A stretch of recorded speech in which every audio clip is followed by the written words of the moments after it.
wasiir ku-xigeenka wasaaradda warfaafinta dhaqanka iyo wacyigelinta jamhuuriyadda Soomaaliland iyo maareeyaha TV-ga qaranka Soomaaliland ayaa xalay ka qayb galay munaasabad ballaaran oo lagu daahfurayay buuggii ugu qiimaha iyo mucjisada badnaa buugaagta ay qoreen qorayaasha dhalinyarada ah ee af Soomaaliga wax ku qora. munaasabadan uu soo qaban qaabiyay naadiga akhriska iyo qoraalka ee halkaraan ayay soo camireen inta badan dhalinyarada iyo culimada gobolka Togdheer iyadoo lagu soo bandhigay buug la yiraahdo mucjisooyinka quraanka qaybta xisaabta oo uu qoray qoraaga da'da yar Abwaan Ibraahim Cabdi Xirsi Xamari. ugu horreynna waxa waxqabadka naadiga halkaraan iyo shaqooyinkiisa sharaxay Mustafa Shaybe oo kamid ah mas'uuliyiinta naadiga halkaraan iyadoo intaas ka dibna uu sharaxay cilmiga iyo aqoonta ku duugan buuggan uu qoray mucjisooyinka quraanka Abwaan Ibraahim Xamari.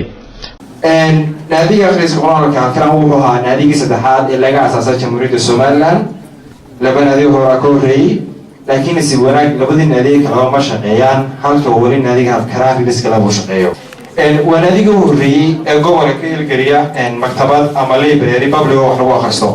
ku garin yahay buug af Soomaali lagu qoro kii ugu qiimaha badnaa mudooyinka 3 sanadoodna waxaan ahaa mar labaad macallin xisaabeed iyo saynis saas daraadeed waxaan soo hortay aad xaqana xogaa ka yara barbartay aqoonta waa yaanay badnaan baadid noqday xaqana aad xogaa ka heshay bal quraanka iyo xisaabaadka iyo mucjisooyinka quraanku wuxuu saynis iyo bayaan xisaabta ka quseeyay bal raadi muddo 2 sano raadintii aan wax raadinayay ilaahay amarkii wax ku soo ururtay buuggan soo saaro ama madowkan. wasiir ku-xigeenka wasaaradda warfaafinta dhaqanka iyo wacyigelinta Soomaaliland Cabdiwaaxid Cabdiraxmaan Cabdiqaadir iyo maareeyaha TV-ga qaranka Soomaaliland Khadar Cali Gaas ayaa iyaguna ku ammaanay qoraaga buuggan dadaalka iyo waqtiga uu geliyay buuggaasi iyagoo xusay inay dhalinyarada wax akhrida ka aqoon iyo aragtiba badan yihiin kuwa aan waxba akhriyin isla markaasna qofka uu ka wax akhris badan yahay uu ka wax soo saar iyo aqoon badan yahay. waxayna halkaas dhalinyarada gobolka Togdheer uga iibiyeen 50 buug si ay dhalinyarada gobolka uga faa'iideystaan gagana daydaan qoraaga buuggan uu qoray ee miisaankiisa leh. Nabi Maxamed mucjisada ugu weyn uu watay ee Ilaahay soo raaciyay waa Quraanka Kariimka. sidaas daraadeed buuggan qiimo weyn u leeyahay. qoraaga da'da yar leh waxa weeyaan fikirka noocaas ku soo dhacay intuu fariistay xisaabta isku geeyay waxa ka soo saaray runtii maskaxda baa ku jirta waa injineer oo waxaan filaynaa inuu intan ka badan waliba inoo soo kordhin doono kala duwan intaaba ka soo saaray Quraanka Kariimka. waxaan kaloo farxad gaar ah oo ah inaan caawa halkan idinla joogno anagoo ma dhow safar ka soo galay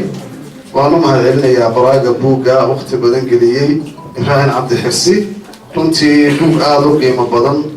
ayuu inoo soo saaray inoo qoray maskaxdiisa ka soo tuujiyay oo uu ka dheegtay markuu dhex galay Quraanka Kariimka ah waxay la tahay xisaabtu aad ugu wanaagsan yahay marka injineernimada lagu daro runtii buug la qiimo ah oo aan ka qayb geli lahayn ma jirto. amrayna mar labaad Ibraahim jazakallahu khayr baan leeyahay halka ka sii wad dadaalka aad wadid idinkuna waxaad ku dhiirigelinahay inaad ka faa'iidaystaan maadaama halkan aan nimi كنتم بوبا halkan ka iibin doonaa insha Allah taala. ayaguna munaasabada ka hadlay xildhibaan Cabdirasaaq Qaar oo kamid ah golaha deegaanka Burco xildhibaan Rooda oo kamid ah golaha deegaanka ee magaalada Turku ee wadanka Finland culimo awdiin dhalinyaro iyo madax kale oo tiro badan iyadoo halkaasna dhalinyarada su'aalo lagu weydiiyay isla markaasna lagu abaalmariyay qaybo kamid ah buugga uu qoray qoraagani. waxa gabagabadii shahaado sharaf naadiga halkaraan soo diyaariyay iyo abaalmarino kale oo dhalinyarada gobolka u soo diyaariyeen lagu maamusay oo la guddoonsiiyay qoraaga buugga mucjisooyinka quraanka qaybta xisaabta Abwaan Ibraahim Xamari. waa Mustafa Cismaan magaalo Mustafa Teacher telefishinka qaranka Soomaaliland magaalada Burco.